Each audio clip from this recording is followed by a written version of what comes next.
एउटाको मास आउन दिएन। सबै जुलुसलाई बाटो बाटोमै रोकेर सुरुमै कार्यक्रम स्थल हामी पुग्नुभन्दा 15 मिनट अगाडिदेखि नै रणभूमि जस्तो बनाएको थियो।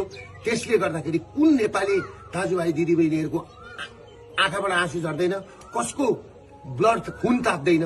त्यसले गर्दाखेरि म आफू सुरक्षित हुन सुरक्षाकर्मीको घेरा तोडेर भित्र पसेको सुरक्षाकर्मीलाई म के भन्न चाहन्छु भने तपाईहरुप्रति मेरो कुनै लक्षित दुश्मनी होइन, तपाईहरु राज्यको संयन्त्र हो। तपाईहरुलाई पर्न गएको चोटमा म क्षमा चाहन्छु। तर एउटा कुरो के छ भन्दाखेरि दुर्गा प्रसाद तपाईहरुबाट टाढा छैन र केही साथीहरु केही 12 भाइ मिडियाहरु मेरो पिछाडी हात धोएर लागेका छन्। यिनीहरु भनेको क्रिस्चियनको पैसा खाएर, युएसआईडी को पैसा खाएर, युरोपियन युनियनको पैसा खाएर आज देश तहस नहस बनाएको छ र केही मारवाडी तस्करहरु र 12 भाइ मिडियाहरु जुन तरिकाले लागेका छन् सोशल मिडियामा बोल्ने बुद्धिजीवी दाजुभाइ दिदीबहिनीहरूलाई, सबै बुद्धिजीवी विज्ञ वर्गहरूलाई म के भन्छु भने यो नागरिक विद्रोहलाई सफल पार्न सबैजना सहयोग गरिदिनुहोस्। म भागेको छुइनँ, म भाग्दिन। पुलिस प्रशासनले मलाई खोज्नु पर्दैन, किनभने मलाई गोन्जालो बनाएर यो आन्दोलन दबाउने कोसिस गरिएको छ।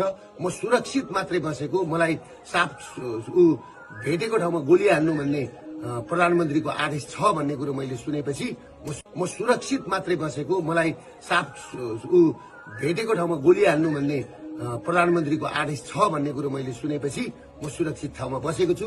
म भागेको छुइनँ। म नेपाल र नेपाली छोडेर म भाग्दिन। म भाग्नलाई जन्मेको होइन, म झुक्नलाई जन्मेको होइन, बरु म मर्छु तर तपाईहरुको अगाडि मर्छु। त्यसले गर्दाखेरि तपाईहरु के बुझ्दिनुस् भने सम्पूर्ण नेपाली नागरिकलाई त्यो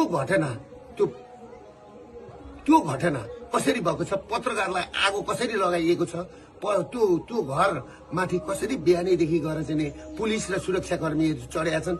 र अर्को कुरो के छ भने हाम्रो अभियानले म फिल्ड कमान्डर, म कमान्डर हुँदै हुँदाखेरि मेरो मुखबाट सुन्नुभयो तपाईहरुले चाहिँ सुनेको छ फलानुलाई आगो लगा, फलानु घर आगो लगा, गोली हान भनेर। मैले त्यहाँ भनेको छु बरु एयरपोर्ट कब्जा गरौँ, संसद भवन कब्जा गरौँ, मान्छेका घरमा आगो लगाउने तोडफोड गर्ने काम नगर साथीभाइ हो भनेर मैले भनेको छु।